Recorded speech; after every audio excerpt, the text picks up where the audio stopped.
మీరు మా ఇంట్లో వాళ్ళ గురించి మాట్లాడినావు కదా కరుణాకర్ రెడ్డి గారు, నీ కూతురు వీడియోలు నా దగ్గర ఉన్నాయి. మన పాప పబ్బుల్లో డ్యాన్స్లు వేసినవి, నేను నా సభ్యత సంస్కారం ఇప్పటికి కూడా నా దగ్గర ఉన్నాయి, నేను పెట్టచ్చు, కానీ నేను పెట్టను. నా సంస్కారం అడ్డం వస్తుంది.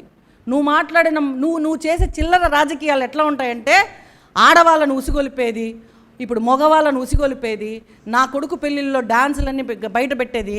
మీకంటే కుటుంబాలు లేవు. జగన్మోహన్ రెడ్డి కుటుంబం ఉండదు, చెల్లెలు ఉండదు, అన్న ఉండడు, ఏ ఉండదు, తండ్రి ఉండడు, అమ్మ ఉండదు, ఏముండదు. అవన్నీ చూసుకోకుండా నా మీద పడితే దానికి నేనేం భయపడిపోయి రాజకీయాలు మానేసి ఇంట్లో కూర్చో, అది మీ కల మాత్రమే.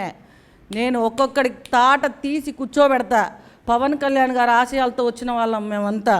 నా జోలికి వస్తే ఇంకోటి, కరుణాకర్ రెడ్డి గారు, అభినయ్ రెడ్డి తమ్ముడు, మీ ఇద్దరికి చెప్తున్నా,